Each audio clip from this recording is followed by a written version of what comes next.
Bienvenidos a una nueva clase de Escuela de Vida Abundante, un espacio para crecer en el Señor. Desde la Iglesia Vida Abundante te damos la bienvenida a una nueva clase, a un nuevo encuentro. En esta oportunidad estamos iniciando nuestra clase número 3 del nivel 1. Recordá que son espacios de aprendizaje en la cual vos ves un video, te enseñamos un concepto y después tenés la posibilidad de hacer una autoevaluación. En la descripción de este video abajo vas a encontrar un link en el cual vas a poder hacer clic ahí y ir a un pequeño formulario con algunas preguntas que van a completar tu proceso de aprendizaje del nivel 1, obviamente relacionados con la clase 3. En este mismo canal vas a poder encontrar los videos anteriores de la clase 1 y de la clase 2 de nuestro nivel de introducción, ¿no?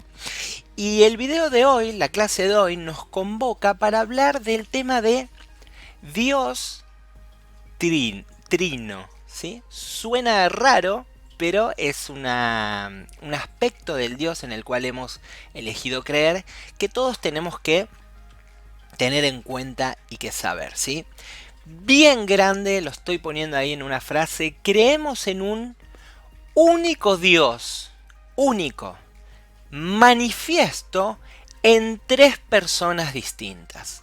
Por eso decimos que Dios es trino, viene de tres, obviamente. Seguramente has visto alguna persona en distintos ámbitos, en la calle, en alguna parroquia, hasta en el ámbito deportivo, persignarse, ¿sí?, en el nombre del Padre, del Hijo y del Espíritu Santo. Y uno se pregunta, ¿qué hace referencia a esto? Y esto hace referencia a las tres personas de la Santa Trinidad, que es Dios Padre, Dios Hijo, Jesús, Cristo, y Dios Espíritu Santo, ¿sí? Entonces creemos en un Dios único que se manifiesta a través de tres personas: la persona del Padre, la persona del Hijo y de la persona del Espíritu Santo. Más adelante, en otros niveles, no en el nivel 1, vamos a estudiar específicamente la persona de Dios Padre, la persona de Dios Hijo y la persona de Dios Espíritu Santo, ¿sí? Y hoy vamos a estar entendiendo un poquito esto de Dios manifiesto en tres personas, ¿sí? Dios Padre, ¿no? Un poquito sobre Dios Padre y por qué podemos declarar que Dios es nuestro Padre, porque Él nos ha adoptado como hijos, ¿sí? Y encontramos fundamento bíblico en el cual podemos ser hijos de Dios y somos hijos de Dios. Y en griego la palabra se manifiesta a través en el Nuevo Testamento de la palabra pater, que significa, bueno, un padre nutridor, protector, defensor. Y qué bueno que como hijos de Dios podemos contar con esta paternidad divina de parte de Él, obviamente, tan completa, tan perfecta y tan llena de amor. Por eso encontramos Dios interviniendo en nuestra vida, ¿no? También podemos hablar de Dios Hijo, de Jesús específicamente, quien es enviado por el Padre para salvar a la humanidad en un plan de salvación perfecto que tenía que ver con que Jesús tomara como Hijo de Dios y como Hijo perfecto todos nuestros pecados, que Él recibiera la condena por los pecados, que no es ni más ni menos que la muerte, pero Él ha resucitado también en su naturaleza de Dios y ha traído solución al problema del pecado que nos separaba de Dios. Ya lo hemos visto en las clases pasadas, seguramente te acordarás que hemos estado hablando de salvación.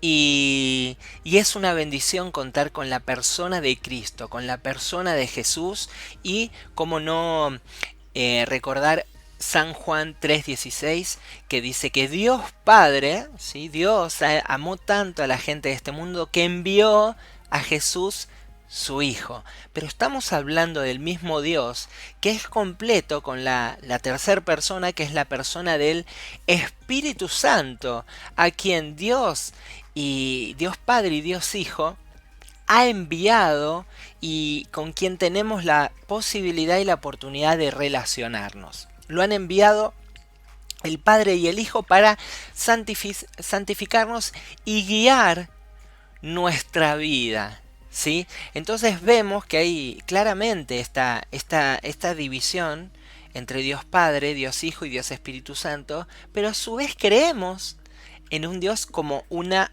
única unidad. ¿Sí? Creemos en un único Dios compuesto por tres personas distintas, se manifiesta distinto.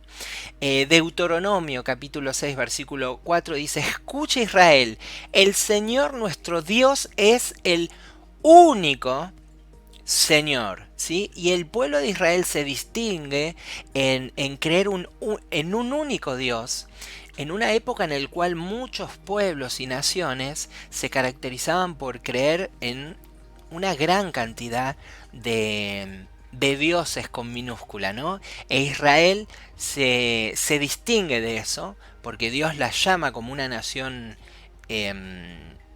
especial y declara que el Señor es el único Dios. ¿Sí? Algunos ejemplos de la naturaleza que nos pueden ayudar a entender un poco esto, porque a su vez es difícil de entender que Dios es único y manifiesto en tres personas. Podemos pensar en el agua, algo completamente de la naturaleza, ¿no? Que el agua se manifiesta en varios estados y uno de ellos puede ser el estado sólido, en forma de hielo. Es agua, pero en estado sólido.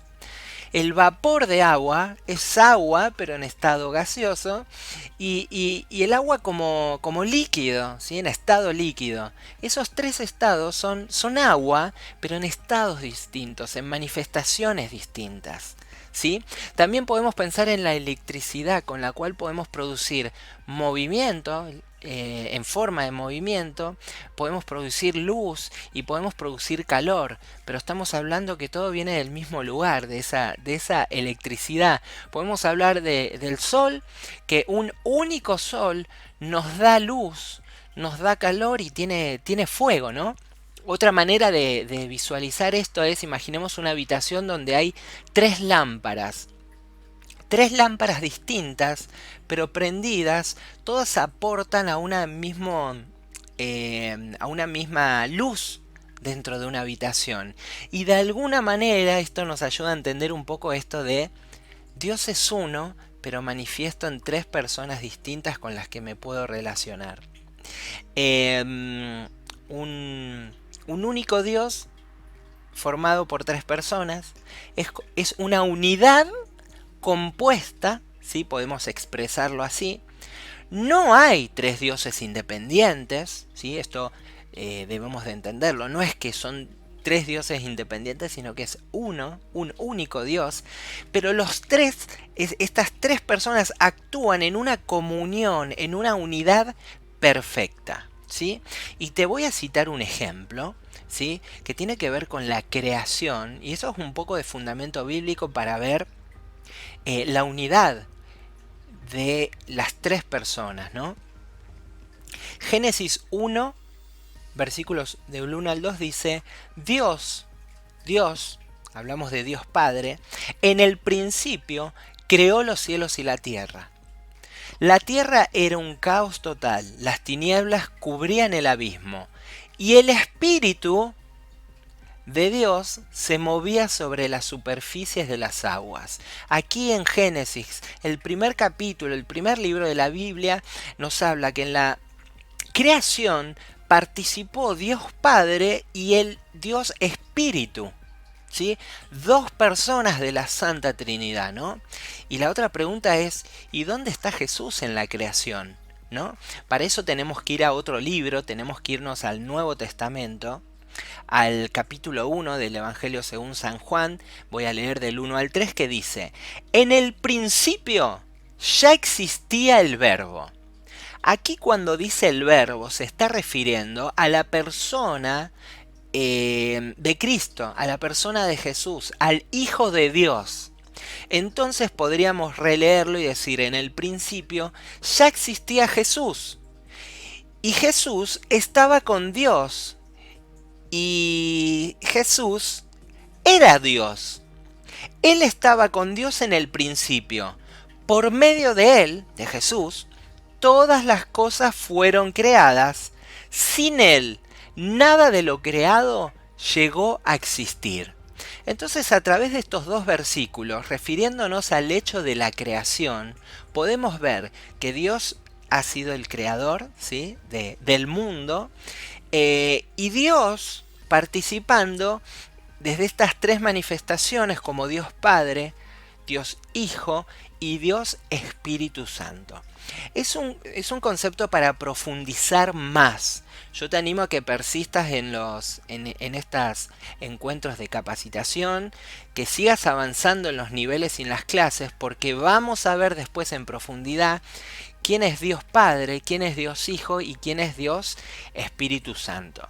Espero que hayas dado un paso más en tu conocimiento del Señor, que seas bendecido y te animo a que puedas continuar este proceso de crecimiento en el Señor. Te mandamos un saludo grande, muchas bendiciones.